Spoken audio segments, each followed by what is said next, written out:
የፕሪቶሪያ ስምምነት የአማራ ክልል ህዝብ ጥቅም ያሳጣ ነበር ወይ ማለት እንችላለን? ስፔሲፊካሊ የወልቃይትን ጉዳይ ብትወስድ ሰኔ 15 እንዴት ነበር የሚያስታውሱት? ዶክተር አምባቸው በደንብ የተገናኘን እንወያይ ነበር። ጀነራል ሰዓረን ብትወስድ ቦርዲንግ ስኩል በጋራ የተማርነው ፍትሃዊ የሆነ ተጠቃሚነት በሚገባኝ ልክ አላገኘውም የሚል ጥያቄ ሲነሳ ነበረ። የአማራ ህዝብ እንደ ህዝብ በጠላትነት ፈርጆ የኖረው ማን ነው? ለሴራ ጎንጓኞች የጦር መሳሪያ የሚያስታጥቀው ሀገር ሴቱ ነው። ሚኒሊክ ካለ ጎበና ካለ ሚኒሊክ ዘመናት ኢትዮጵያ መፍጠር የሚችሉበት ምንም አይነት እድል የለውም።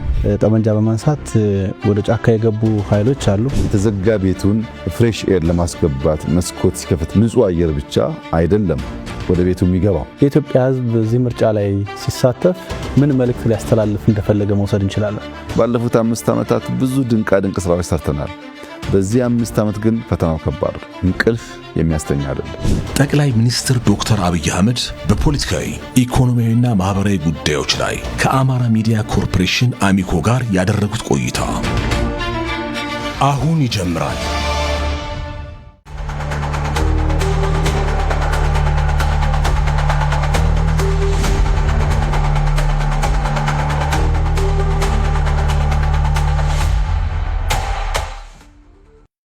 ጤና ይስጥልኝ ተመልካቾቻችን፣ ሙሉቀን ሰጥዬ ነኝ። በዛሬው ዕለት የአማራ ሚዲያ ኮርፖሬሽን አሚኮ ከኢፌዴሪ ጠቅላይ ሚኒስትር ክቡር ዶክተር አብይ አህመድ ጋር ቆይታ ያደርጋል።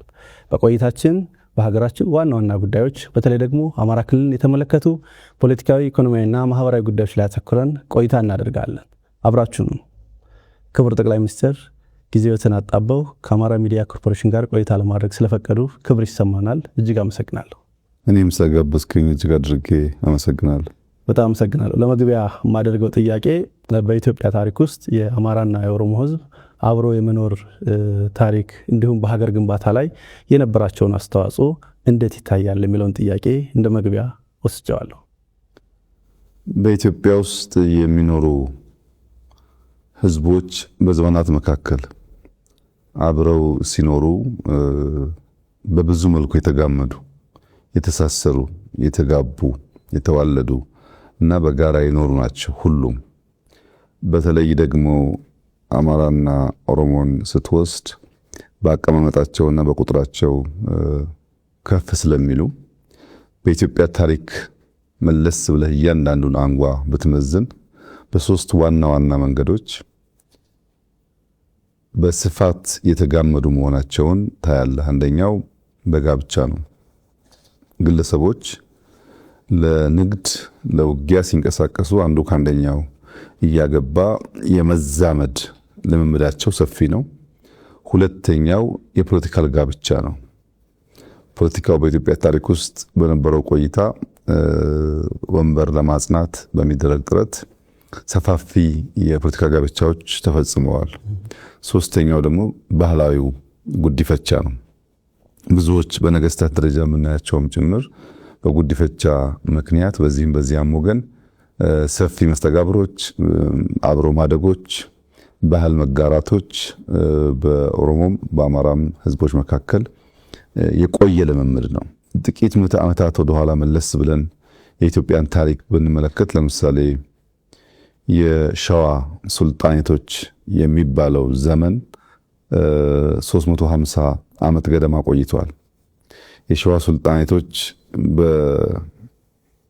በመንግስት በፈጠሩበት ከባቢ ላይ በስፋት ኦሮሞዎች፣ አማሮች፣ አርጎባዎች፣ ጉራጌዎች፣ ሌሎችም ብሔሮች ያሉባቸው አካባቢዎች ናቸው። በዚያ 350 ዓመት ጉዞ ውስጥ ብዙ ስብጥር፣ ብዙ መጋመድ እንደነበረ መገመት ይቻላል። ኋላም የኢፋትን ሱልጣኔት ብንወስድ ከ130 ዓመት በላይ ቆይቷል። ከሸዋ እስከ ዘይላ የሚዘረጋ ሱልጣኔት ነው። በዚህ ቆይታ ውስጥ እንደዚህ ያለ ከፍተኛ የሆነ መስተጋብር እንዳለ መገመት ይቻላል። ከጎንደሪያን ፔሪድ በፊት ሰርጸ ድንግል መካከል አካባቢ ተነስቶ እስከ ምጽዋ በነበረው ዘመቻ ሰፊ ጦር ይዞ ስለሄደ በዚያ ሂደት ውስጥም ከዚህ አካባቢ ወደ ሰሜን ብዙ መዋሃዶች እንደነበሩ ታሪክ ይናገራል። የጎንደሪያን ፔሪድ ብቻውን ግን ወስደህ ብታይ የነዚህ ህዝቦች በዘመናት መካከል በፖለቲካል ጋብቻ እና ጉዲፈቻ የነበራቸውን ውህደት በደንብ ማየት ትችላለህ። ሱስንዮስን ብትወስድ በዚህ አካባቢ ያደገ ሰው ነው። ከዚህ ዘምቶ ነው ወደዚያ አካባቢ የነገሰው። በኋላ ከአጼ ባካፋን ብትወስድ፣ ኢዮአስን ብትወስድ ቅድም ያነሳሁት ወይም ጉዲፈቻ ወይም ጋብቻ የሚታይባቸው ነገስታት ናቸው።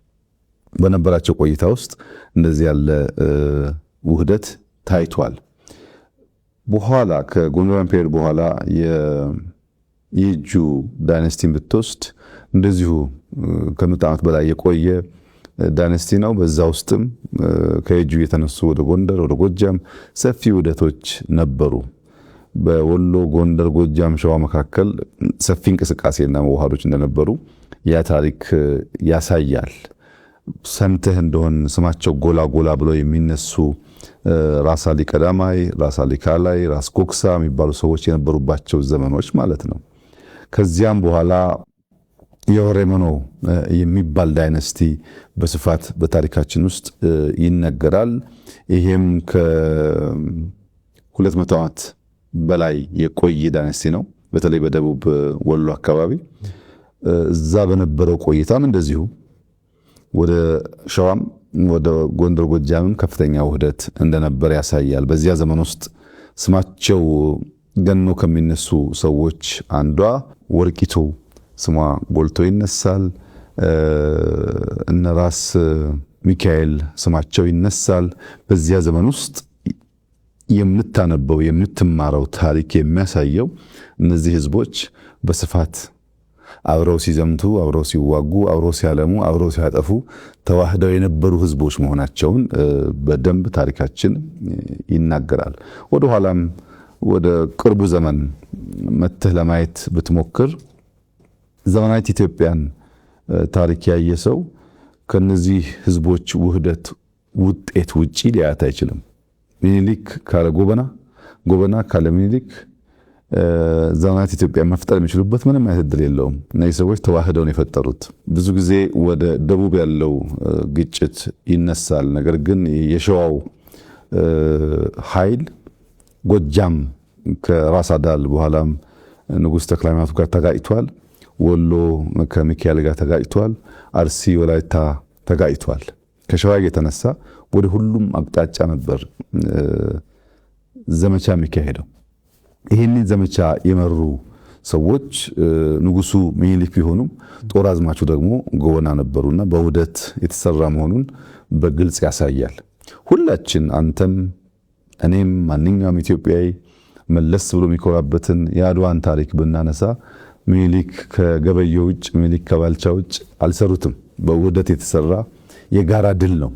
በጋራ የተፋለሙበት ለአንዲት ውድ የከበረች ሀገር ዋጋ ከፍለው ለማኖር ሀገራቸውን አስቀድመው የጋራ ህልውና አስቀድመው በጋራ ዘምተው በጋራ ሞተው ያጸኑልን ያቆዩልን ሀገር እንዳለ ያሳያል።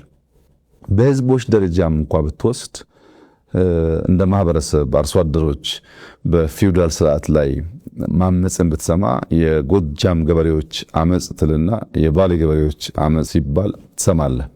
እና እስከ በኋላ ድረስ ባለው ታሪክ ውስጥ እነዚህ ሁለት ህዝቦች ለዘመናት አብረው ሲዘምቱ፣ ሲጋቡ፣ ሲነግዱ፣ ሲኖሩ፣ በብዙ ሲዋሃዱ የኖሩ መሆናቸውን የኢትዮጵያ ታሪክ በግልጽ ያስቀምጣል። በእርግጥ ይህ ባህሪ በሁለቱ ብሔር ላይ ብቻ የተወሰነ አይደለም። ብዙዎቹ ላይ እንደዚህ አይነት የመዋሃድ እና አብሮ የመኖር ልምምዶች በስፋት ኢትዮጵያ ውስጥ አሉ። በጣም ጥሩ። ወደ ሁለተኛው ነጥቤ ልለፍ። ክቡር ጠቅላይ ሚኒስትር፣ እንግዲህ የአማራ ክልል ሁኔታ ስናየው በአጭር ጊዜ እንኳን ከለውጡ በፊትና ለውጡ ከመጣ በኋላ ብለን መክፈል እንችላለንና የአማራ ክልል ሁኔታ በእነዚህ የሁለት ምዕራፎች እንዴት ነው የሚገለጸው የሚል ጥያቄ ማንሳት ፈልጋለሁ። ከዚህኛው ለውጥ ቀደም ብሎ ኢትዮጵያ ውስጥ በተደረጉ ለውጦች የአማራ ህዝብ እንደማንኛውም የኢትዮጵያ ህዝብ ለውጥ እንዲመጣ፣ የፖለቲካ ስሪታችን እንዲሻሻል፣ የኢኮኖሚክ ጉዞአችን እንዲፋጠን፣ ህዝቦችን ያቀፈ እንዲሆን ትግል ሲያደርግ ነበር። 66ቱን ለውጥ ብትመለከት እዛ ውስጥ የራሱ የሆነ ሚና ተጫውቷል። የ83ቱን ለውጥ ብትወስድ እንዲሁ ጎላ ያለ ሚና ተጫውቷል። የ2010ን ብትወስድ የአማራ ህዝብ እንደማንኛውም የኢትዮጵያ ህዝብ ለውጥ መጥቶ ለመሻሻል ለማደግ ከፍተኛ ተጋድሎ ማድረጉን ታሪክ ይናገራል። ከለውጥ ማግስት የነበረው ጉዞ የአማራ ህዝብ ወይ መላው የኢትዮጵያ ህዝብ ማለት ይቻላል በከፍተኛ ተስፋ የተሞላበት ሁለት እጁን ዘርግቶ ለውጡን የተቀበለበት በዚያ ለውጥ እሰራለሁ፣ አተርፋለሁ፣ አገር አጸናለሁ የሚል ህልም በብዙ የሚታይበት የሚገለጥበት ሁኔታ ነበረ። በእርግጥ በ2010 የመጣው ለውጥ በቅርብ ስለሆነ ሁሉም ሰው እንደሚያስታውሰው ከዚያ ቀደም በነበረው የፖለቲካና የኢኮኖሚ ስሪት ኢትዮጵያ ውስጥ የመዘጋት፣ የመታፈን፣ የመታሸግ ምልክቶች ነበሩ። አንድ ሰው ረዘም ላለ ጊዜ ከቤቱ ወጥቶ ወደ ራሱ ቤት ቢመለስ ያ ቤት ተዘግቶ የቆየ እንደሆነ ልክ በሩን ከፍቶ ሲገባ ቤቱ ሳፎኬትድ ይሆናል፣ ያፍናል፣ ይሸታል። የመጀመሪያው ስራው መስኮት ከፋፍቶ ንጹህ አየር እንዲገባ ቤቱ እንዲናፈስ ማድረግ ነው። ያንን መናፈስ ሳታደርግ እንደከዚህ ቀደሙ ቤት ውስጥ የለመድከውን የኑሮ ዘዬ መቀጠል አትችልም። የኛም ፖለቲካ ያ ሁኔታ ነበረው። ትንሽ ፖለቲካውም ኢኮኖሚውም ታፍኖ ተዘግቶ ስለቆየ ከፈትፈት አድርጎ ማናፈስ ይፈልግ ነበር። በዚያ በነበረ ሁኔታ መቀጠል ስለማይቻል እንደ ለውጡ እንደመጣ መስኮቶቻችን ከፋፈትን። እነዚያ መስኮቶች ከእስር ቤት ሊሆን ይችላል፣ ከውጭ ሀገር ሊሆን ይችላል፣ የፖለቲካ ዝንባሌ የማይታይባቸው ሰዎች የፖለቲካ ስብዕና መላበሳቸው ሊሆን ይችላል። ብዙ አይነት ሰዎች በዚያ መከፋፈት ውስጥ በፖለቲካ አውድ ውስጥ ለመሳተፍ ሙከራ አድርገዋል። እንግዲህ አንድ ሰው የተዘጋ ቤቱን ፍሬሽ ኤር ለማስገባት መስኮት ሲከፍትና ለማናፈስ ሲሞክር ንጹህ አየር ብቻ አይደለም ወደ ቤቱ የሚገባው። አብሮት ትንኞች ይገባሉ፣ ቢምቢዎች ይገባሉ። ቢምቢ በሳይዟ በጣም ትንሽ ናት። ነገር ግን ተኝተህ የቢምቢን ድምፅ ሰምተህ ከሆነ መተኛት አትችልም። ያቺ ትንሿ ጥንጥየዋ ቢምቢ ባላት ድምፅ ታውካለች፣ ትቀሰቅሳለች። አንዱ ዝቅተኛ ጉዳቷ እንዳተኛ ማወክ ነው። ሁለተኛውና ከዛ የሚከፋው ግን አንተም በመንደፍ ደምህን መምጠጥ ነው። ደምህን መጣ ግን አትተውም፣ በሽታም ልታመጣብህ ትችላለች። እንደዚህ ያለው ሁኔታ በኢትዮጵያ ፖለቲካል አውድ ውስጥ ተፈጥሯል። በማናፈስ ውስጥ ተቀላቅለው የገቡ ቢምቢዎች አሉ፣ ከፍተኛ ድምፅ በማሰማት ለማወክ የሚሞክሩ፣ ከዚያም ሲያልፍ የኢትዮጵያን ብሔራዊ ጥቅም ለመናደፍ የኢትዮጵያን ህልውና ለመገዳደር ከሚፈልጉ ኃይሎች ጋር እስከ መሰለፍ የሚሄድ ዝንባሌ ያሳዩ። በዚያ መከፈት ምክንያት መድረክ አግኝተው ሁኔታው ከተስፋ ትንሽ ጨለምለም ደንገዝገዝ ወዳለ ሁኔታ፣ ስጋት ወዳከለበት ሁኔታ እንዲገባ ለማድረግ እየሞከሩ ኃይሎች አሉ። ይህንን ዝብርቅ መንፈስ ነው የምታየው በሁሉም ክልሎች። በአማራም ክልል በከፍተኛ ደስታ የተቀበለው የደገፈው፣ በኋላ በተፈጠረ ሁኔታ ደግሞ ምንድነው የመጣብን የሚል ድንግዝግዝ ስጋት እያደረበት እየዋለ እያደረ ሲመጣ ግን ነገር እየተገለጠ ሲሄድ የመደመር መንገድ ብቸኛው አማራጭ መሆኑን፣ ለመበልጸግ የሚደረገው ጥረት ተገቢ ጥረት መሆኑን ያመነ ኃይል ሆኖ እንግዲህ ዘንድሮ ያንን በምርጫውም አረጋግጧል። ብቸኛው ኢትዮጵያን የማጽኛው መንገድ ቅድም በታሪክ ያነሳሁት ውህደት እንደተጠበቀ ሆኖ ያንን በሚያርቅ፣ በሚያድስ፣ በሚያሻሽል፣ በሚያሰፋ መንገድ መሄድ ብቻ ነው እንደ ሀገር ተከባብረን ተዋደን በጋራ ጥረን ግረን አንዲት ታሪካዊት ሀገር ማጽናት የምንችለው የሚል እምነት የያዘበት ጊዜ ይመስለኛል። ወደ ለውጡ ልውሰዶትና ልክ ለውጡ እንደመጣ እርስዎ ወደ ኃላፊነት ሲመጡ ያደረጉት ወደ አማራ ክልል ተጉዞ የተለያዩ ሰዎች ጋር ቀጥታ ፊት ለፊት መገናኘት፣ ከዛም በመለስ ከለውጡ ከትንሽ ወራት በኋላ እንዲሁ በየበልዩ ቤተ መንግስት የአማራ ክልል ተወካዮችን አነጋግረው ነበርና ይህንን ለምንድን ነበር ያደረጉት? በእርግጥ ከለውጥ ማግስት ሳይሆን ትንሽ ወደ ኋላ ይሄዳል። በ2003 ክረምት የከፍተኛ አመራሮች ስልጠና ነበር። በዚያ ስልጠና ወቅት ከአንዳንድ የአማራ ጓዶች አመራሮች ጋር ንግግር የጀመርንበት ጊዜ ነበር። ያ ንግግር ትርክትን ማደስ ያስፈልጋል። መካከላችን ያለውን ግድግዳ ማፍረስ ይኖርብናል። የነበረው ታሪካችንን ፈትሸን መርምረን ወደ ምንተባበርበት፣ ወደ ምንተጋገዝበት፣ በጋራ ወደ ምንቆምበት ቁመና ካልተቀየርን የኢትዮጵያ ነገዋ አስጊ ነው የሚል ውይይቶች ነበሩን። የውይይቱን ሂደት መለስ ብዬ ሳስታውስ አሁን ኢትዮጵያ ውስጥ የሚታዩ የተለያዩ ኃይሎች መሰብሰብ፣ መጣመር፣ ያልተቀደሰ ጋብቻ፣ ብዙ ርቀት የማይሄድ ጋብቻ አይና የእኛን ሁኔታ አስታውሳለሁ። እኛ ያኔ የነበረን ውይይት በሶስት አንጓ የተከፈለ ነው። መገንባት የምንፈልገው ሀገር አለ። እዚያ ጋር ለመድረስ ግን ምን እንዳለን ማወቅ አለብን። ምን እንዳለን ከማወቃችን በፊት በሁኔታዎች ላይ ያሉን እምነቶች ምን እንደሆኑ እንወያይ ነበር። ምን እናምናለን? ለምሳሌ ታሪክን በሚመለከት ምን ታምናለህ አንተ? በታሪክ ምልከታችን ላይ፣ በኢትዮጵያ የብልጽግና ጉዞ ላይ፣ በኢትዮጵያ ሕዝቦች በእኩል የመጠቀም በእኩል የማደግ ሁኔታዎች ላይ ያለህን ምልከታ ያለህን ብሊፍ ማወቅ አንተም ማወቅ ጠቃሚ ነበር። መጀመሪያ እምነቶቻችንን በሚመለከት ብዙ ጊዜ ረዘም ላለ ጊዜ እንወያያለን። በእነሱ ጉዳይ ላይ ከሞላ ጎደል መግባባት ሲታይ what we possess የሚለው ሁለተኛው ፓርት ነበር። ምንድነው ያላት ኢትዮጵያ? እኛስ ምን አለን? ምን እኔ ተጣለው? ምን ታመጣለህ አንተ? ምን አጋጭተን ነው ያ የምናስበውን ነገር የምናሳካው? ያሉን ነገሮች ከለየን በኋላ ደግሞ ምን ገነባትን ኢትዮጵያ በምን መልክ እንደምንገነባ እናነሳ እንወያይ ነበር። አሁን አይተህ ከሆነ ብዙዎቹ እምነቶቻቸውን ከሌል በኋላ ስለሚያደርጉ ልክ ትንሽዬ ነገር ሲመጣ መሰረቱ የተስተካከለ ስላልነበረ ቶሎ ይፈርሳል።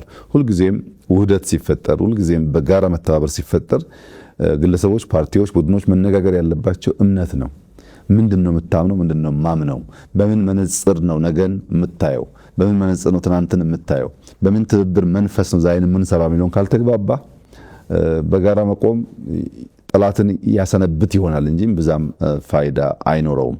ያን ለመፍታት ውይይቶች እናደርግ ነበር። ከዛ ከለውጡ ጥቂት ወራት በፊት በኦሮማራ እንቅስቃሴ ባህር ዳር መጥቼ ከእናንተ ሚዲያ ጋር ቆይታ አድርጌ ነበር። ያንን መለስ ብላችሁ ብታዩ ይሄንኑ ሐሳብ የሚገልጽ ነው።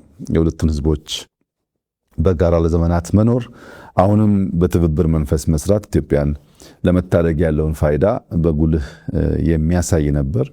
ያ የኦሮማራ እንቅስቃሴ የተፈለገ የተወደደ አልነበረም። እንደምታስታውሱት ብዙ የሚጠላ እንቅስቃሴ፣ ብዙ አታክ የነበረበት እንቅስቃሴ ነው የነበረው። ከዛ እንቅስቃሴ በኋላ የለውጥ ፍላጎት ልክ እንደ በልግ ዝናብ ምንም ድምፅ ሳያሰማ በሚመጣበት ሰዓት ነገሮች ሁሉ ፈጣን ነበሩ። ያንን ባክግራውንድ ይዞ ነው ወደ ለውጡ ጉዳይ የገባ ነው ማለት ነው። የእንቅስቃሴ ዋነኛ ምክንያት ለውጥ ሲደረግ የህዝብን የልብ ትርታ በበቂ ደረጃ መገንዘብ ካልተቻለ ረዘም ላለ ጊዜ ለውጥን መምራት አይቻልም። ምንድነው እኔም አስበዋለሁ፣ ጓደኞቼ የሚያስቡት አለ፣ የምናቀውና የገባን ነገር አለ። ግን ያልገቡን ነገሮች ደግሞ እንደዚሁ ሊኖሩ ስለሚችሉ የሰውን ጥያቄ፣ አስተያየት፣ እምነት እኛ ረዘም ላለ ጊዜ ስንወያይባቸው የነበሩትን ጉዳዮች ማሱ እንዴት እንደሚያያቸው ለመገንዘብ የመጀመሪያው ስራ በየቀጠናው ሄዶ የህዝቡን የልብ ትርታ ማድመጥ ነበር እና የመጀመሪያ ጉዞ የአማራ ክልል ወደ ጎንደር ነበር። እንደሚታወሰው ጎንደር ከለውጥ ቀንዲሎች አንዷ ናት።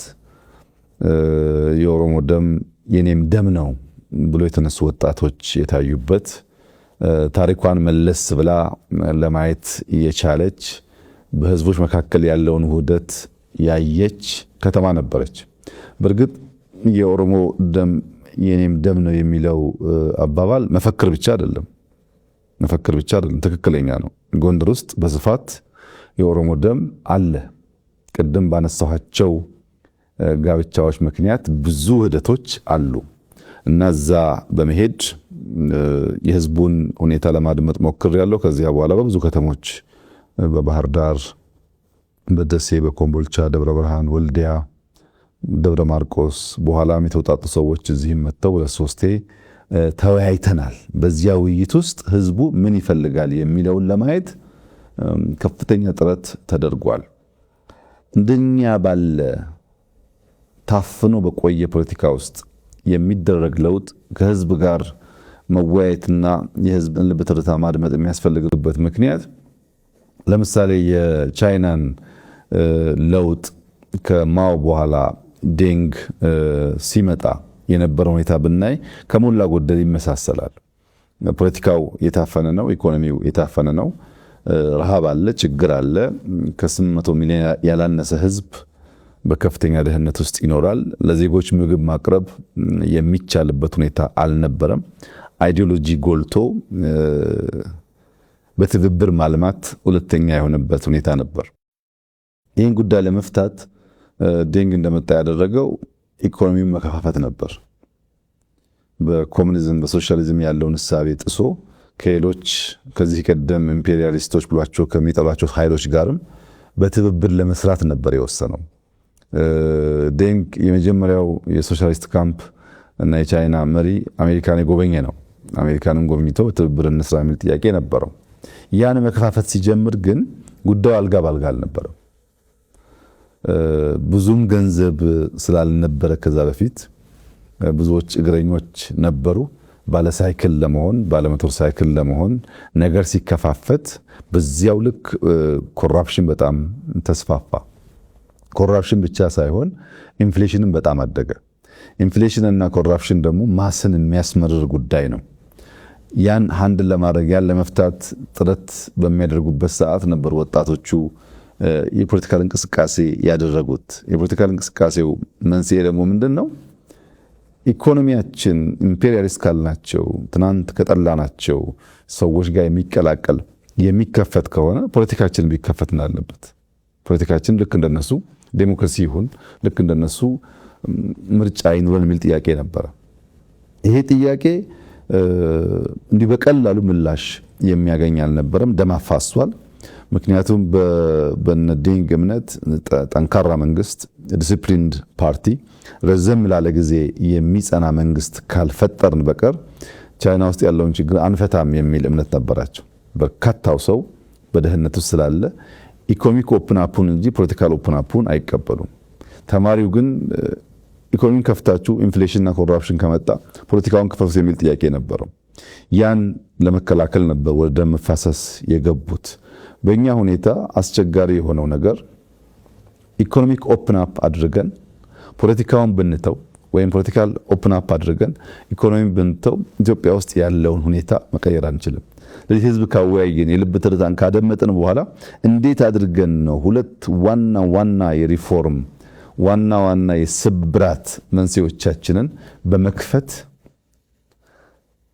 ምናስባትን ሀገር ልንሰራ የምንችለው የሚለውን ነገር ዲዛይን ለማድረግ ያ ውይይት በእጅጉ አስፈላጊ ነበር። ብዙ ተምረንበት ሰሜን፣ ምዕራብ፣ ምስራቅ፣ ደቡብ ብትሄድ የኢትዮጵያን ፍላጎት ከሞላ ጎደል የሚቀራረብ መሆኑን አይተን ከዚያ በኋላ ነው እንግዲህ መደመር በተሟላ ቅርጽ ወጥቶ የኢትዮጵያ ብቸኛው መንገድ በተደመረ መንገድ ወደ ብልጽግና መጓዝ ነው። ካልበለጸገች ካልተደመረች ህልውናዋ አደጋ ውስጥ ሊገባ ይችላል ወደሚል መንግስታዊ ንድፍ የገባ ነው ማለት ነው። በጣም ጥሩ። አንድ ክስተት ልመልሶት ነው። ከለውጡ በኋላ እንደሚያስታውሱት ክቡር ጠቅላይ ሚኒስትር አማራ ክልል ላይ ከሚታወሱ ታሪኮች ውስጥ አንድ ሰኔ 15 የሚባል መጥፎ ታሪክ አለንና እንዴት ነበር የሚያስታውሱት? ለምንድን የተከሰተው ብለው ያስባሉ እርስዎ? ደግሞ ከለውጥ ማግስት ስለነበረ ከኢትዮጵያ ፖለቲካም ጋር ያለው ተጽዕኖ ቀላል የሚባል አይደለምና እንዲሁም ደግሞ አሁን የአማራ ክልል ያለበት ሁኔታ ምን የሚታወቅ ነው። ለአሁን ላለበት ሁኔታ አስተዋጽኦስ ያበረከተ ነበር ብለን መውሰድ እንችል ይሆን? የሰኔ 15ቱ ክስተት መነሾ አድርጌ የምወስደው ቤዚክሊ ከሁለት ጉዳዮች የሚመነጭ ይመስለኛል። አንደኛው ስሁት ግምገማ ነው። አንድ ነገር ለማሳካት የምትሰራው ግምገማ በበቂ ዳታ ላይ በበቂ ኢንፎርሜሽን ላይ ያልተመሰረተ ከሆነ ጉጉት ይቀድምና መሻት ይፈጥንና ወደዚያ ለማድረስ የሚገባህን መንገድ በትክክል ዲዛይን ሳታደርግ ጥፋት ታመጣለህና ስሁት ግምገማ አንዱ ችግር ይመስለኛል። ይሄ እዛ ላይ በቃ ሳይሆን ከዛ በኋላም በተደጋጋሚ የምናየው ችግር ነው። ሁለተኛው ችግር በሁለት እግር ማነከስ ነው። ለውጥ ተቀብለህ ኃላፊነት ተቀብለህ የህዝብ አደራ ተቀብለህ በሌላ መንገድ ደግሞ ያልተቀደሰ ጋብቻ የመደበኛ ኃይሎች ጋር አድርገህ እዚህም እዚያም ለመሆን የሚፈለግ ሁኔታ በአንዳንድ ሰዎች ይታይ ስለነበረ ያም የፈጠረው ይመስለኛል። ግምገማውም ችግር አለ፣ እንደገና ደግሞ በሁለት እግር ማነከሱም አለ። እዚህ ተቀምጦ እዚያ ሆኖ ደግሞ እዚህ የመሻቱ ፍላጎት የተቀላቀሉ ነገሮች አሉ። በአንድ መንግስት ወይም በአንድ ፓርቲ እቅድ የሚመራ ስብስብ ሳይሆን እቅዱን ከተለያየ ሶርስ የሚወስድ ኃይል ያለበት ግን በጋራ የሚነጋገር የሚሰበሰብ የሚወያይ በዛ ሂደት ውስጥ ደግሞ ጥፋት ሊያመጣ የሚችል ክስተት ሆኗል። እንግዲህ ቅድም ላነሳልን እንደሞከርኩት የኢትዮጵያ ህዝቦች የመዋሃድ ታሪክ ቢኖራቸውም አብሮ የመዝመት ታሪክ ቢኖራቸውም በዘመናት መካከል ስልጣን ሲመጣ በኃይል አልጋ ሳይጸና የመገዳደር ፍላጎት የባህላችን አንዱ አካል ነው። በልጅ ኢያሱ ዘመን መለስ ወደ ታሪክ ብታገላብጥ ይሄን ነገር በቀላሉ ማየት ትችላለህ። በጃንሆይ ጊዜ የታህሳስ ግርግር የምንለውን በኋላ 56 ላይ ያጋጠመውን ብንወስድ የዚሁ ተቀጽላ ነው። በደርግ ዘመን 1981 ያየነው መሰል ባህሪ ነው። በኢህአደግ ዘመን መጠኑ ዝቅ ያለ ቢሆንም በ2001 አካባቢ መጠነኛ ፍላጎቶች ተንጸባርቀዋል። በእኛም ጊዜ በሰኔ 2010 16 ላይ ከለውጡ 2 ወር 3 ወር በኋላ መሰል ሙከራዎች በመስቀል አደባባይ ተካሂደዋል። እዚህ በኢትዮጵያ ታሪክ ውስጥ ሁልጊዜም በኃይል ፍላጎትን ማሳካት፣ በኃይል ስልጣን ለመያዝ መሞከር፣ ሰው በመግደል ስልጣን ለመውረስ መሞከር ነበር ማለት ነው። የሰኔ 15ቱን ከነዚህ ከላይ ከዘረዘርኳቸው ክስተቶች ለየት የሚያደርገው በክልል ደረጃ በከተማ ደረጃ ዝቅ ብሎ ለመፈጸም የተሞከረ ሙከራ ነው። በክልል ደረጃ እንደዚህ ያለውን ጉዳይ ፈጽመህ ምን ታሳካለህ የሚለው ጉዳይ ቅድም ያልኩት የስሁት ግምገማ ውጤት አካል ይመስለኛል። እንዴት ታስታውሰዋለህ? እንዴት ይታወሳል አልከው፣ የታሪካችን የጠባሳችን አካል አድርጌ ነው የማስታውሰው። በሶስት መንገድ ጠባሳ ጥሎብን አልፏል። አንደኛው ባጣናቸው ግለሰቦች፣ የለውጥ ኃይል የቼንጅ ኤጀንትስ የሚባሉ በለውጥ ውስጥ ከፍተኛ ሚና ያላቸውን ሰዎች ያሳጣ ክስተት ነው። ለምሳሌ ዶክተር አምባቸውን ብትወስድ 2003 ጀምሮ ንግግር እናደርግ ነበር ካልኩ ሰዎች አንዱ ነው። አምባቸው በዚያ ጊዜ በነበረን ውይይት ከፍተኛ ጉጉት ነበረው ለለውጥ።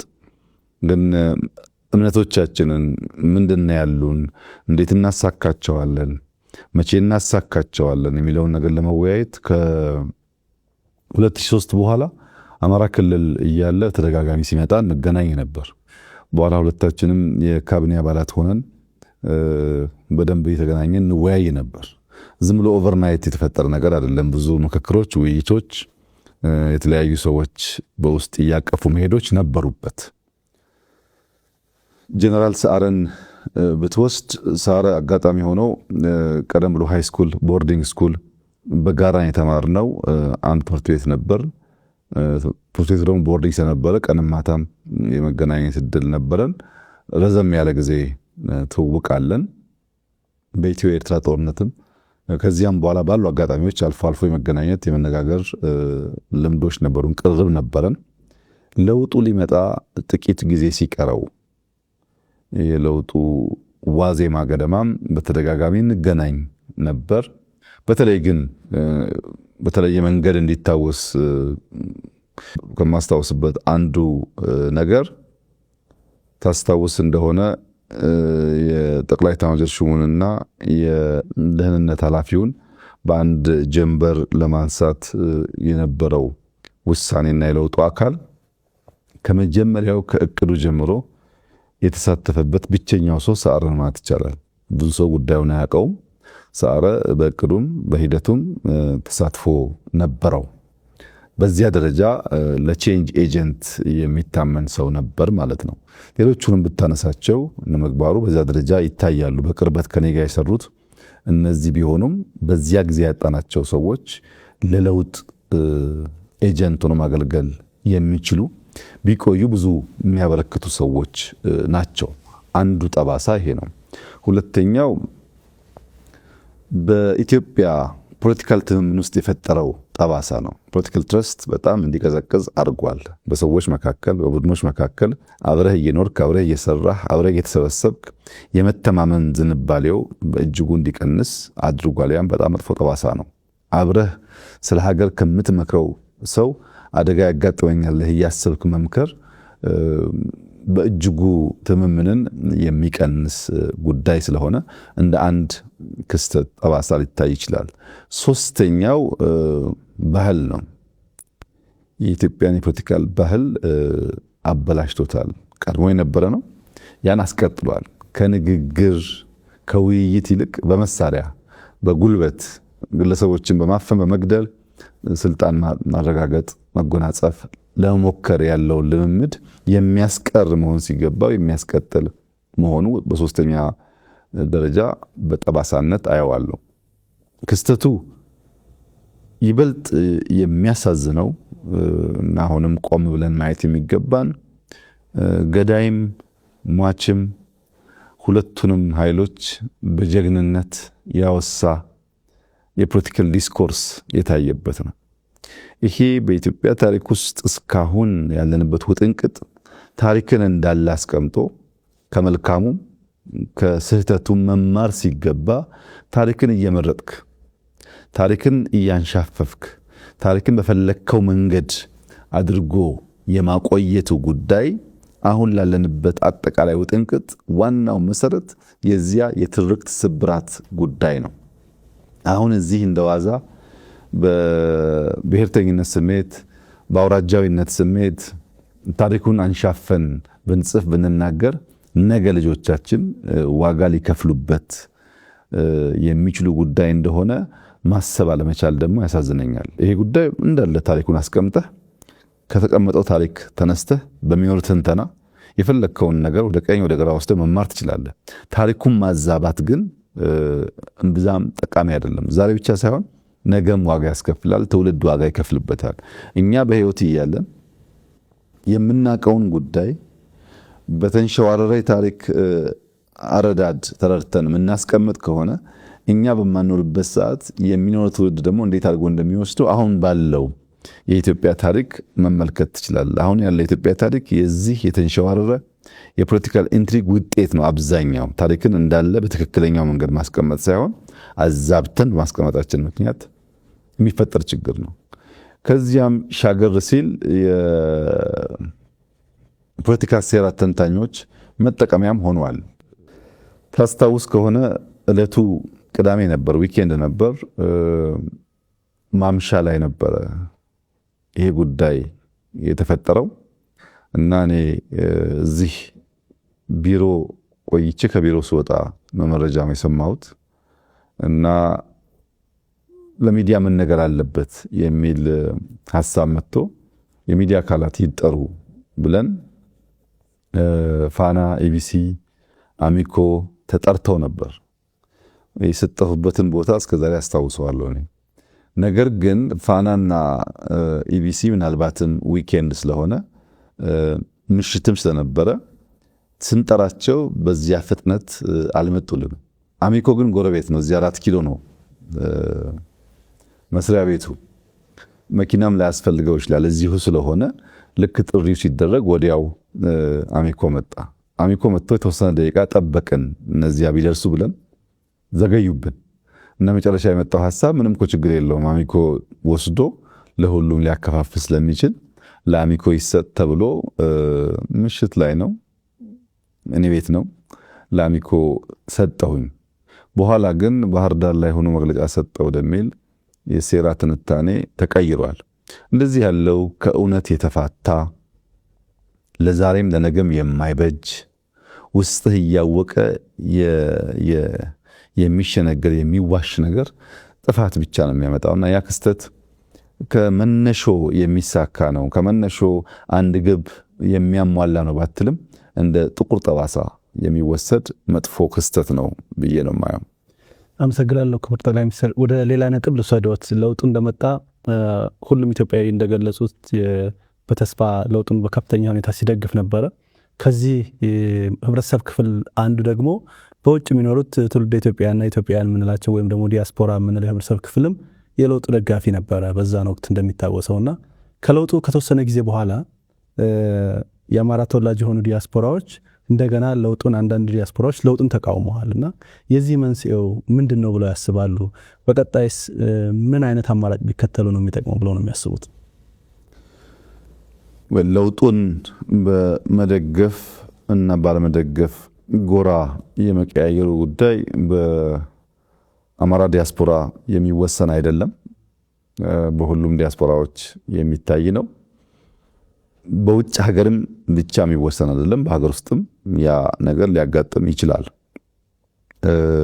ሰዎች በተለያየ ምክንያት ጎራቸውን ይቀያየራሉ። እኔ የሚመስለኝ በሶስት ዋና ምክንያቶች ጎራ መቀያየሮች ያጋጠሙ ይመስለኛል። አንደኛው የተሳሳተ ስሌት የነበራቸው ግለሰቦች ናቸው። ልክ ለውጡ ሲመጣ አንተ ባህር ዳር ተቀምጠህ የሆነ ጉዳይ ጽፈህ ሊሆን ይችላል፣ ተናግረህ ሊሆን ይችላል። እኔ እዚህ አዲስ አበባ ሆኜ የሆነ ነገር አድርጌ ሊሆን ይችላል። አንዱ ናይሮቢ ሆኖ የሆነ ነገር አድርጎ ሊሆን ይችላል። ሁሉም ሰው ይሄን ለውጥ የጀመርኩት ያመጣሁት ያዋለድኩት እኔ ነኝ ብሎ አምኗል። ብዙ ግለሰቦች ያሉበት ሁኔታ አጠቃላይ ለውጡን መርቶ ከአንድ ጫፍ ለማድረስ የሚያስችል አለመሆኑ በግልጽ የሚታይ ቢሆንም ግን አምነዋል ሰዎቹ። እኔ ነኝ የዚህ ለውጥ ባለቤት፣ እኔ ታስሬ፣ እኔ አገር ተሰድጄ፣ እኔ እንደዚህ ሆኜ ያመጣሁት ይሄን ለውጥ እና ይሄ የመጣው ለውጥ እኔ በማስበው መንገድ መሄድ አለበት። ከተቻለ ምነክስ፣ ካልተቻለ ደግሞ ማነክስ መሆን አለብኝ የሚል እምነት ያመኑ ሰዎች የተጋባባቸው ግለሰቦች ነበሩ። እነዚህ ግለሰቦች ለውጡ የብዙ ሰዎች ጥረት፣ ብዙዎች ዋጋ የከፈሉበት፣ በብዙ ድካም የመጣ እነዚያን ሰዎች በማስተባበር የሚመራ እንጂ የግለሰቦች ፍላጎት ለማሳካት የሚፈጸም አለመሆኑን ሲረዱ ሞክረው ሲያቅታቸው አውቶማቲካሊ የጎራ ለውጥ አሳይተዋል። መጀመሪያ ሮጦ መምጣት፣ ለመቀላቀል መሞከር፣ እንደፈለጉት ነገር እንደሚሄድ ማሰብ ሁኔታ ነበራቸው። ያ አልሆነም። አንድን ለውጥ በራስ መመዘኛ በራስ መነጽር ብቻ ማየት ስትጀምር የሌሎችን ማድመጥ ሲሳነ ይሄ ችግር ያጋጥማል። እኛ ለውጡ መጥቶ በህግ ስልጣን ከያዘን በኋላ የኛ እምነትና እውቀት በቂ አይደለም። የህዝቡን ልብ ትርታ ማድመጥ አለብን። ህዝቡ እንደሚያስብ ማወቅ አለብን። ያደረግነው ሙከራ እንኳን አይተው ትምህርት አለመውሰድ ማለት ነው። ሁለተኛው የጎራ መደበላለቅ የሚታየው ለርካሽ ዓላማ የሚቃወሙ ሰዎች ናቸው። ከዩቱብ ንግድ ጋር የሚያያዝ ወይም በአንዳንድ ሀገራት አሳይለም ለመጠየቅ ጥገኝነት ለመጠየቅ መደረግ ሙከራ መቃረን፣ መሳደብ፣ ማንቋሸሽ ብቸኛ መንገድ ነው የሚያስቡ ሰዎችም እንዲሁ አሉ። ይሄን የምታየው አንዳንድ ሰዎች በጣም ያንቋሽሹ ሲያደብና ኢትዮጵያ ሲመጡ እኛ እኮ እንዲህ ያልመሰለንም ሀገር ተቀይሯል፣ ብዙ ለውጥ ነው ያለው፣ በደንብ አልነገራችሁንም፣ በጣም እንደተጸጸቱ ሰዎች ሆነው ይቀርባሉ። ሄዶ ደግሞ ትንሽ 6 ወር 8 ወር ሲቆይ የግድ ገንዘብ ጥቅም ስለሆነ መልሶ ያ ባህሪ ሲያገረሽ ታያለ። እንደነዚህ አይነት ሰዎች አሉ። በሶስተኛ ደረጃ ግን እውነተኛ ጥያቄ ያላቸው ሰዎች ደግሞ አሉ። በአንዳንድ ጉዳይ ላይ እውነተኛ ጀኖን ጥያቄ አንስተው በበቂ ደረጃ ምላሽ ያላገኙ ሲመስላቸው እንደዚህ አይነት ስሜት የሚሰማቸው ሰዎች አሉ። ያ የኛም ድክመት ያለበት ሊሆን ይችላል እና ተለያየ ጎራ ነው፣ በአንድ ካቴጎሪ የሚወሰድ አይደለም። መንገዳቸው ምን ይሁን እንዴት ይቀጥሉ ይሻላል ላልከኝ ያው እውነተኛ ጥያቄ ያላቸው ቀርብ ብሎ ማየት ነው። ይምጡ፣ ይመልከቱ፣ ይጠይቁ፣ አብሮ ይስሩ። ለውጥ ዳር በመቆም ብቻ አይሳካም፣ መሳተፍ ይፈልጋል። ወንዝን ለመሻገር አብሮ መዋኘት እንጂ ውሃውን ዝም ብለህ ብትወቅሰው አይበጅም፣ አይጠቅምም። ስለዚህ ኑ አብረን እንዋኝ። በዋና ውስጥ በጣም ብዙ ፈተና ይኖራል። በዛ ሂደት ውስጥ ነው ትክክለኛውን ነገር የምታገኙት ብዬ ነው መክረው። በተሳሳተ መልኩ በተሳሳተ ስሌት ውጤቱን የገመቱ ሰዎች የኢትዮጵያ ነባራዊ ሁኔታ ያኔ ብቻ ሳይሆን አሁንም የተገነዘቡ አይመስለኝም። የኢትዮጵያ ነባራዊ ሁኔታ መገንዘብ፣ ዘመኑን መገንዘብ ያስፈልጋል። አንተ እንኳን በምታውቀው ከለውጡ ዓመት 2 ዓመት በፊት ኢትዮጵያ ውስጥ የዳታ ፔኔትሬሽን የዳታ ስፋት ውስን ነው። ብዙ ሰው አብዛኛው መረጃ የሚያገኘው ከናሽናል ሚዲያ ነው። ብዙ ሚዲያዎች አልነበሩም። ስልክ እንዳሁን ኢንተርኔት በበቂ የለውም።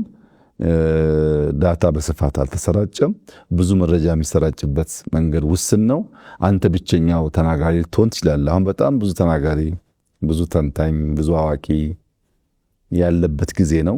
በአንዳንድ ጉዳዮች ላይ ብዙ መረጃም ያለበት ጊዜ ነው እና ነባራዊ ሁኔታው ማወቅ ያስፈልጋል። ለውጥ የአንድ ሰሞን ድግስ አይደለም፣ ሂደት ነው። በዚህ ሂደት ውስጥ ብዙ ጉዳዮች ሊቀያየሩ ይችላሉ። ረጅም መንገድ መሆኑን አምኖ ራስን አስተምሮ ራስን አጀስት ማድረግ የሚያስፈልግ ይመስለኛል። ጫና መቋቋም የሚሳናቸው ለጊዜያዊ ችግር ሲሉ ደግሞ ሸብረክ የሚሉ ሰዎች ጥጃው ሳይወለድ በረቶ ይዘጋም። መከራው፣ ችግሩ፣ ሂደቱ በአጭር ጊዜ ውስጥ የሚፈጸም ስላልሆነ ለርካሽ ዓላማ ለርካሽ ጥቅም ሲባል ከቁም ነገር መጉደል አይሁንባችሁ። ታሪክ መስራት የሚያስችል ሁኔታ ካለ ለዚያ መሄድ፣ ያም ካልተቻለ ደግሞ ከታሪክ ቀኝ መቆም እንጂ ላነሰ ለወቅታዊ ችግር ሲባል ብርታት በማጣት አቋም በማጣት የሀገርን ጥቅም በመወላወል ማሳጣት ጥቅም አለው ብዬ ብዙ አላምንም። በዚህ መንገድ ቢኬድ ይሻላል ብዬ አስባለሁ። ስራው እስከተሰራ ድረስ ውጤት እስካለ ድረስ የሰው ልጅ የማየት የማመዛዘን አቅም እስካለ ድረስ እውነታው እየተገለጠ መሄዱ አይቀርም ብዬ አምናለሁ። አመሰግናለሁ ክቡር ጠቅላይ ሚኒስትር። ወደ ሌላው ነጥብ ልለፍ። ብልጽግና እንደ ፓርቲ የመደመር መንግስትም እንደ መንግስት ሲመጣ የአማራ ህዝብ ይፈታቸዋል ይመልስልናል ብለው ሲያነሷቸው ወይም ተስፋ ያደርጓቸው ጥያቄዎች ነበሩና እነሱን ከመመለስ አንጻር ምን ተከናውኗል ብለው ያስባሉ? ብዙ ጊዜ ደግሞ የአማራ ህዝብ ከሚያነሳቸው ጥያቄዎች መካከልም እንዳብነት ከወሰንና ከማንነት ጋር የሚገናኙ ጉዳዮች ዛሬም ድረስ አልተፈቱም፣ ረጅም ጊዜ ወስደዋል እየተባለ ይነሳል። ይሄ ደግሞ የአማራ ህዝብ ለብልጽግና መንግስት የሚኖረውን ድጋፍ እንዲቀንስ እምነቱን እንዲላላ ያደርገውም ወይ የሚለው ላይ ማብራሪያ እንዲሰጡኝ ይፈልጋሉ። በዚያ ከለውጥ ማግስት ባደረግነው ውይይት በሁሉም የአገሪቱ ጫፎች የነበሩት ጥያቄዎች፣ አስተያየቶች በሁለት አንኳር ጉዳዮች ተከፍለው ይታዩ ይችላሉ። አንደኛ ፖለቲካ ጥያቄ ነው። ሁለተኛ ደግሞ የመልማት ጥያቄ ነው። ልማትና ፖለቲካ ናቸው ጎልተው በተለያየ ቋንቋ በተለያየ መንገድ የሚነሱት። በአማራ ክልል የነበረውን ጥያቄ ከዚህ ተለይቶ የሚታይ አይደለም። የመጀመሪያው የፖለቲካ ጥያቄውን ብንወስድ በሁለት ከፍለን ማየት እንችላለን። ራሱ የፖለቲካውን ጥያቄ አንደኛው ረጅም ጊዜ የሚወስድ ዘላቂ መፍትሄ የሚሻ አስተማማኝ ሰላም ማረጋገጥ የሚፈልግ ከአንድ ብሔር፣ ከአንድ ክልል፣ ከአንድ ፓርቲ በላይ ማሳተፍ የሚፈልጉ ጉዳዮች አሉ። በአንድ ፓርቲ የማይመለሱ፣ በአንድ ክልል የማይመለሱ፣ በአንድ ከባቢ ፍላጎት የማይመለሱ የሌሎችን ተሳትፎ የግድ የሚጠይቁ ጉዳዮች አሉባቸው ጥያቄዎች ውስጥ። ለምሳሌ ህገ መንግስት በሚመለከት ባንዲራው ላይ ጥያቄ የሚያነሱ ሰዎች አሉ። አንቀጽ 39 ላይ ጥያቄ የሚያነሱ ሰዎች አሉ። በወሰን ጉዳይ በወሰን ይገባኛል ጥያቄ የሚያነሱ ሰዎች አሉ። እንደነዚህ ያሉ ጥያቄዎች ሙሉ እይታን ዘላቂ ሰላም የሚያረጋግጡ ምላሽን ማምጣት ይጠይቃሉ። እንዲሁ ሰምተህ ወዲያው የምትመልሳቸው ጉዳዮች ሳይሆኑ ሂደት ይፈልጋሉ። ለዚያ ረዘም ላለ ጊዜ እንግዲህ በውይይት እንደቆየን ይታወቃል። እያንዳንዱ የራሱ ችግር ስላለበት ለምሳሌ ከነዚህ ጥያቄዎች ውስጥ ስንቶቹ እንደሆኑ ባላቅም ብዙዎቹ በሀገራዊ ምክክሩ ምላሽ ሊያገኙ እንደሚችሉ ተስፋ አደርጋለሁ። ነገር ግን ሐረርጌ ሄደህ የተጠየቀውን ጥያቄ እዛው ምላሽ እሰጣለሁ ብትል ወለጋ ስትሄድ ጥያቄ ሊወልድ ይችላል። ወላይታ ሶዶ ሄደህ ተጠይቀህ ለዚያ ምላሽ እዛው እሰጣለሁ ብትል ጎንደር ስትሄድ ጥያቄ ሊወልድ ይችላል። ከዚህ ማሳያ አንዱ የወልቃይት ጥያቄ ነው። የወልቃይት ጥያቄ ረዘም ላለ ጊዜ ይገባኛል ጥያቄ በአማራ ክልል ሲነሳ ቆይቷል። ይህንን ጉዳይ የሁለቱም ክልል ህዝቦች ያሳተፈ ያወያየ በህገ መንግስቱ መሰረት በሪፍረንደም የተረጋገጠ ለዘላቂ ሰላም መነሾ የሚሆን ካልሆነ እድል አግኝቻለሁና አሁን ላፈል አርግ ብትል ሲቀየር ይበላሻል። ለምሳሌ ከዚህ ቀደም የፌዴራል ክልል ስሪት ሲሰራ በህዝቦች ውይይት ቢሆን ያ ነገር የተፈጸመው ለረጅም ጊዜ ጥያቄ ሆኖ አይቀጥልም ነበር። ያን ስህተት የሚደግም ነገር ነው። አሁን ስለሚመች እናርገው የሚል ጥያቄ የሚነሳበት መንገድ ውይይት ይፈልጋል። ስፔሲፊካሊ የወልቃይትን ጉዳይ ብትወስድ በትግራይ በኩል ያለው ጥያቄ ፌዴራል መንግስት ስርዓት ውስጥ በትግራይ ክልል ይተዳደር ነበር። በጦርነቱ ምክንያት ነው ያንን ቦታ ያጣ ነው። አሁን ደግሞ ለአማራ ህዝብ ህልውና እንታገላለን የሚሉ ኃይሎች ሁሉ ውሰዱት፣ አብረናችሁ እንዋጋለን፣ ይገባችኋል እያሉን ነው። እየከለከለን ያለው የፌዴራል መንግስት ነው። የፌዴራል መንግስት ከዚህ ጉዳይ ራሱን ቢያወጣ እኛ በማንኛውም መንገድ በኃይልም ይሁን በሰላም ቦታችንን እናስመልሳለን። እንቅፋት የሆነብን የፌዴራል መንግስት ነው እንጂ ለዚህ ህዝብ የሚታገሉ ወገኖችም ጭምር ለዚህ ህዝብ እንታገላለን ባዮች ጭምር እንድንወስድ ፈቅደው የዚያ ትግል ተባባሪና አጋር ሆነዋል። እናንተ ናችሁ እንቅፋቱ ይላሉ። ወደ አማራ ክልል ደግሞ ስትመጣ ከጦርነት በኋላ በፌዴራል መንግስት ውክልና የሚተዳደረው የወልቃይት ክልል በህግ አግባብ በተሟላ መንገድ ወደ አማራ ክልል መመለስ ሲገባው የፌዴራል ክልል መንግስት አልመለሰም ብለው ያስባሉ። ሁለቱም ጋር ጥያቄ አለ ማለት ነው። ይህንን ጥያቄ የምንፈታው አንዱን ወገን በማስደሰት ለአንዱ ወገን ምላሽ በመስጠት አንዱን ከጥያቄው ጋር እንዲቆይ ብናደርገው ዘላቂ ሰላም አያመጣም። የጊዜ ጉዳይ እንጂ መልሶ ግጭት ይፈጥራል። መልሶ ግጭት የሚፈጥርን ነገር ለአጭር ጊዜ እፎይታ ለአጭር ጊዜ ደስታ መመለስ ደግሞ የመደመር መንግስት ፕሪንሲፕል አይደለም። የኛ አንደኛው ፕሪንሲፕል ሚዛናዊነት ነው። ሁለተኛው ሙሉ እይታ ነው። በምንወስናቸው ውሳኔዎች ዘላቂ ሰላም፣ ዘላቂ ልማት፣ ዘላቂ አብሮነትን የማያረጋግጥ የአጭር ጊዜ ድል ከሆነ ታይም ቦምብ ነው። ነገርን ለጊዜው ያዳፍናል እንጂ ከናካቴው አያጠፋውም ብለን ስለምናስብ አንመርጠውም። መንገዱን ጊዜ ወስዶ ተወያይተን ተመካክረን ህግን ስርዓትን ተከትለን የህዝቦችን ተሳትፎ አረጋግጠን ብንወስን ግን ለዘላቂው ሰላም ሊያረጋግጥ ይችላል የሚል እምነት ስላለን አብዛኛው በኢንክሉሲቭ ናሽናል ዲያሎጉ 4 ዓመት የፈጀ ሂደት ነው። ብዙ ሺህ ሰዎች የሚሳተፉበት ነው። አሁን እኔን ካነጋገርኩ በኋላ ራንደምሊ ሄደህ አንዱን ከሰሜን አንዱን ከምስራቅ አንዱን ከደቡብ ብታነጋግር በዚህ መድረክ መገኘቴ ብቻ ከበቂ በላይ ነው ይሉሃል። በጣም ብዙ ነገሮች ይነሳሉ፣ ብዙ ቅሬታዎች ይነሳሉ። አንዱ የአንደኛውን ጥያቄና በሽታ ያደምጣል። በዚያ መንገድ ነው ኢትዮጵያ የምትሰራው፣ በውይይት በንግግር በትዕግስት ነውና ከአማራ ክልል ጥያቄ አንጻር ከበፊቱ የከፋ ነገር አሁን አለ ብሎ ለመውሰድ ያስቸግራል። በፊት የአማራ ክልል ወልቃይት ወደሚለው አካባቢ መጓዝ አይችልም። ዛሬ ቢያንስ መሄድ ይችላል፣ ሰው መጠየቅ ይችላል። እንደው በህግ ተጠቅሎ የአማራ ክልል ነው ባይባልም ለመንቀሳቀስ የሚከለክል ነገር የለም።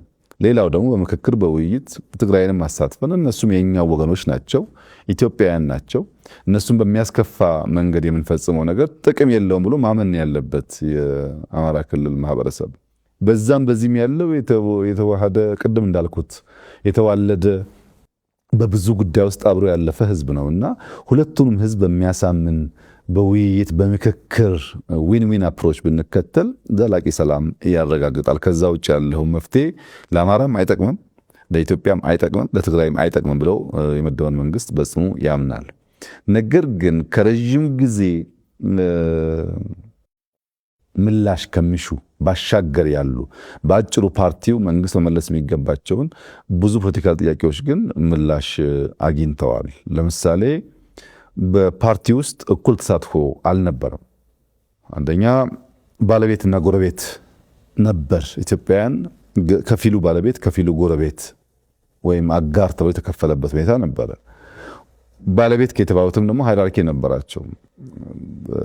ዴሞክራሲን በሚያሳይ መንገድ ባለቤትነታቸው የሚያረጋግጥ ነገር አልነበረም። ለምሳሌ ፓርላማ ውስጥ ኦሮሞ፣ አማራ በቁጥራቸው ምክንያት በርከት ያለ ወንበር ቢኖራቸውም በፓርቲ ውስጥ ግን ኦሮሞም፣ አማራም፣ ትግሬም እኩል ወንበር ነበራቸው።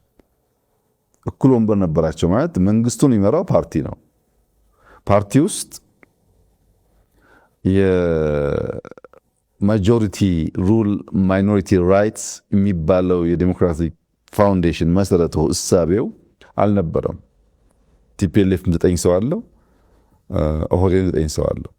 እነዚህ ሰዎች በኩል ድምፅ ነው ወስነው ያ ውሳኔ ወደ ፓርላማ የሚፈጸመው። ይሄ ተሳትፎን የተዛባ ያደርገዋል፣ መስተካከል ነበረበት የሚል ጥያቄ ነበር። ሪጂናል ኦቶኖሚ ክልሎች ከፌዴራል መንግስት በህግ ከተሰጠው ስልጣን ባሻገር ጣልቃ ሳይገባባቸው በነፃነት ልማታቸውን፣ ሰላማቸውን፣ ፖለቲካቸውን እንዲያራምዱ መፍቀድ ላይ እንደሚታወቀው ውስንነት ነበር። ያን መመለስ ብዙ የሌሎችን ክልሎች ተሳትፎ ሳይፈልግ ራሱ መንግስት ራሱ ፓርቲ መወሰን መቀየር ይችላል። በፌዴራል መንግስት አካታችነትን በሚመለከት ኢሹዎች ነበሩ።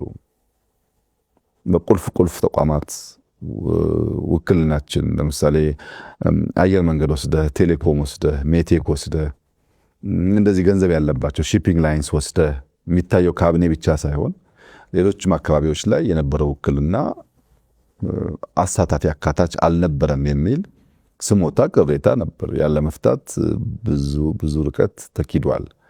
መጥፎ ትርክቶች አሉ። አንደኛው እንደ ገዢ፣ እንደ ጨፍጫፊ፣ እንደ አጥፊ የሚወስድ ትርክት አለ። ይሄ ደግሞ በዘላቂነት ኢትዮጵያን እያጠፋ እየከፋፈለ ነውና ትርክት ማድረቅ አለብን፣ ማስተካከል አለብን የሚል ጥያቄ ነበር። እሱን ለመፍታትም የውስጥ ውይይት የመንግስት ውሳኔ በቂ ስለነበረ ማድረግ ተችሏል። ሌሎች የፖለቲካ ኃይሎች ወይም አመለካከት ያላቸው ፓርቲዎች በመንግስት ስርዓት ውስጥ ማሳተፍ ኢንክሉሲቭ መሆን ችግር አለ፣ አሸንፍ ያለውና በቃ እኔው ብቻ ነኝ የማስተዳድረው የሚል እሳቤዎች ኢትዮጵያ ውስጥ አሉ። ያም ጎጂ ነው የሚል ነገር ነበር። እንደምታስታውሱት በካቢኔያችን የሚፎካከሩ ፓርቲዎች ገብተው በጋራ ነው ባለፉት 5 ዓመታት ሀገር የመራ ነው። ያም በቂ አይደለም። በፓርላማ ውስጥ ተሳትፎ ያንሳል። ይሁነን ብለን ሌሎች ኃይሎች እንዲሳተፉ መልቀቅ አለብን፣ ማሳተፍ አለብን የሚል ምናልባት ኤክሰፕሽናል የሆነ ውሳኔ አሁን እንደ ዋዛ ብናየው ነገ ደግሞ ማግኘታችንን እናያለን። አንድ ሁለተኛ ደግሞ እስካሁን ባለን ታሪክም በሌሎች ሀገራት ታሪክም ብንወስድ ሊመረጥ የሚችል ገዢ ፓርቲ ግድ የለም ሌሎች የሚሳተፉበትን እድል ልፍጠር ብሎ ማድረግ ላይ ውስንነት ነበር። እኛ ዘንድሮ አድርገነዋል። እንግዲህ በፓርላማ፣ በካቢኔ፣ በፓርቲ፣ በክልል ኦቶኖሚ ትርክትን በማድረቅ ኢንክሉሲቭ መንግስት በመመስረት ሀገርኛ እሳቤዎች ላይ መሰረት ያደረገ መንግስት በመመስረት ረገድ ምንም ልታወዳድር አትችልም። ለምሳሌ አብዮታዊ ዲሞክራሲ ስለ መከላከያ ያለው እሳቤ፣ አብዮታዊ ዲሞክራሲ ስለ ህዝቦች ያለው እሳቤ፣ አብዮታዊ ዲሞክራሲ ስለ መንግስት ያለው እሳቤና የመደመር መንግስት ያለው እሳቤ ለየቅል ነው፣ አይገናኝም። የመደመር መንግስት መነሾ ቢያንስ 4 ኢትዮጵያ ውስጥ የምናውቃቸውን መሰረታዊ እምነቶች፣ ልምምዶች፣ ባህሎች እንደ መነሾ ይወስዳል። አንደኛው ቅኔ ነው። ቅኔ ኢትዮጵያ ውስጥ አንድ ሰው በሰምና በወርቅ በግልጥ ሊትራሊ በሚተረጎምና በማይተረጎም መንገድ የሚናገርበት ቋንቋ ነው። ምስጢር አዘል ቋንቋ ነው። ያን ምስጢር አዘል ቋንቋ የማይረዳ መንግስት ከሆነ ከህዝብ ጋር ሊግባባ አይችልም። ካልተግባባህ ደግሞ ካልተነጋገር ካልተደማመጥክ ደግሞ እምነት አይፈጠርም። ህዝብህን ለማድመጥ የኢትዮጵያ ህዝብ የሚናገርበት ዘዬ፣ ልምምድ፣ ባህል ሌሎች ሀገሮች ከምናውቀው ለየት ይላል። ቅኔ የሚባል በሁለት መንገድ የሚተረጎም ልምምድ አለው። ይህንን እንደ አንድ የኮሚኒኬሽን ብሪጅ አድርጎ ይወስዳል የመደመር መንግስት። ሁለተኛው የተበተኑ ሀብቶች አሉ። ፍራጃይል የሆኑ እውቀቶች፣ የሰው ኃይል ካፒታል አለ። ይህን ሰብስቤ ይህንን ደምሬ አንድ አዲስ ነገር እንዲከሰት ኢመርጅ እንዲያደርግ እሰራለሁ የሚል መንግስት ነው። ይህን የመሰብሰብ የመደመር ዝንባሌ ደግሞ ደቦ ከሚባል ከኢትዮጵያ አርሶ አደሮች ልምምድ እንደ አንድ ፋውንዴሽን ይወስደዋል። ደቦ ማለት እርሻ ደርሶብኛል ተባብረን ድረስ አብራችሁን የኔን ስራ ስሩልኝ የሚል የኢትዮጵያ ልምምድ ነው። ይሄ ለኛ ለምናስበው እሳቤ በእጅጉ ያግዛል። ሶስተኛው በታሪካችን ውስጥ ቅድም እንዳነሳሁት በየጊዜው ግጭቶች አሉ። ሰላማዊ ጉዞ ብቻ አይደለም ያለው። የእምነት፣ የብሔር፣ የመሬት ይገባኛል፣ የተለያየ ስልጣን ይገባኛል ግጭቶች ነበሩ። እነዚህን ግጭቶች እየፈታ ያቆየበት መንገድ የሪኮንሲሌሽን ካልቸራችን ሽምግልና፣ ካሳ፣ እርቅ፣ ይቅርታ የሚባሉ ነገሮች አሉት። ይህንንም እንደ አንድ ፋውንዴሽን የመደመር መንግስት ይወስዳል። በሀገራችን እኮ ድል በሀብት አለ፣ ሽምግልና የሚባል እርቅ አለ፣ ይቅርታ አለ፣ ካሳ አለ። ይህንን እንደ መሰረት በወስደው በውስጥ ያሉትን ቅራኔዎች ለመፍታት ያግዘኛል። ደቦ ተሰብስቤ ለመስራት፣ ቅኔው ከህዝብ ለመደማመጥ። ግን ይሄ በመጀመሪያው ሌየር ላይ ፈርስቲር ላይ ያለው የሀገር ግንባታ መንገድ ብቻውን በቂ አይደለም። ኢንስቲትዩሽን ግንባታ ደግሞ ያስፈልጋል። ለኢንስቲትዩሽን ግንባታ ደግሞ ገዳን እንደ መሰረት ይወስዳል። ገዳ ለብዙ መቶ ዓመታት ብዙ አይነት ጥቃት እየደረሰበት ከልጅ ልጅ ሲወራረስ የቆየ መንግስታዊ ስርዓት ነው። ይሄ መንግስታዊ ስርዓት የስልጣን ገደብ የሚያረጋግጥ፣ ግልጽ የስልጣን ክፍፍል የሚያረጋግጥ፣ አንተም መስራት ያለብን እኔ ማድረግ ያለብኝ ያኛው ማድረግ ያለበትን በግልጽ የሚያስቀምጥ፣ የስልጣን አወራረስ ሂደቱ ሰላማዊ መሆን ብቻ ሳይሆን ሰው የማዘጋጀት ሂደቱም ከፍተኛ ልምድ ይገኝበታል። ይህን ተቋማዊ ልምድ ደግሞ እንደ አንድ መሰረት እንወስዳለን። ለተቋም ገዳን ብንወስድ፣ ለኮሚኒኬሽን ቅኔን ብንወስድ፣ ለሪኮንሲሌሽን ሽምግልናን ብንወስድ፣ አብሮ ተባብሮ ለመስራት ደግሞ ደቦን ብንወስድ አብዛኛው ጉዳዮቻችን ምላሽ ያገኛሉ ብሎ ነው የመደመር መንግስት ከሀገርኛ ብሂል፣ እውቀት፣ ካልቸር የመነጨ ለኛ በቂ ምላሽ መሆን የሚችል እሳቤ ላይ ቆሞ የመንግስት ስሪቱን የነደፈው እና በእንደዚህ ያለው ጉዳይ በጣም ትላልቅ ምላሾች ተሰጥተዋል። ሌላው ደግሞ እኛ ምን መልሰው ልጆቻችን የሚመልሱት ጉዳይ ሊኖር ይችላል። ሁሉም ነገር በአንድ ጀንበር ስለማይመለስ አንዳንዱን በትዕግስት ማየት ለአማራም ሌሎችም ህዝቦች አስፈላጊ ጉዳይ ይመስለኛል።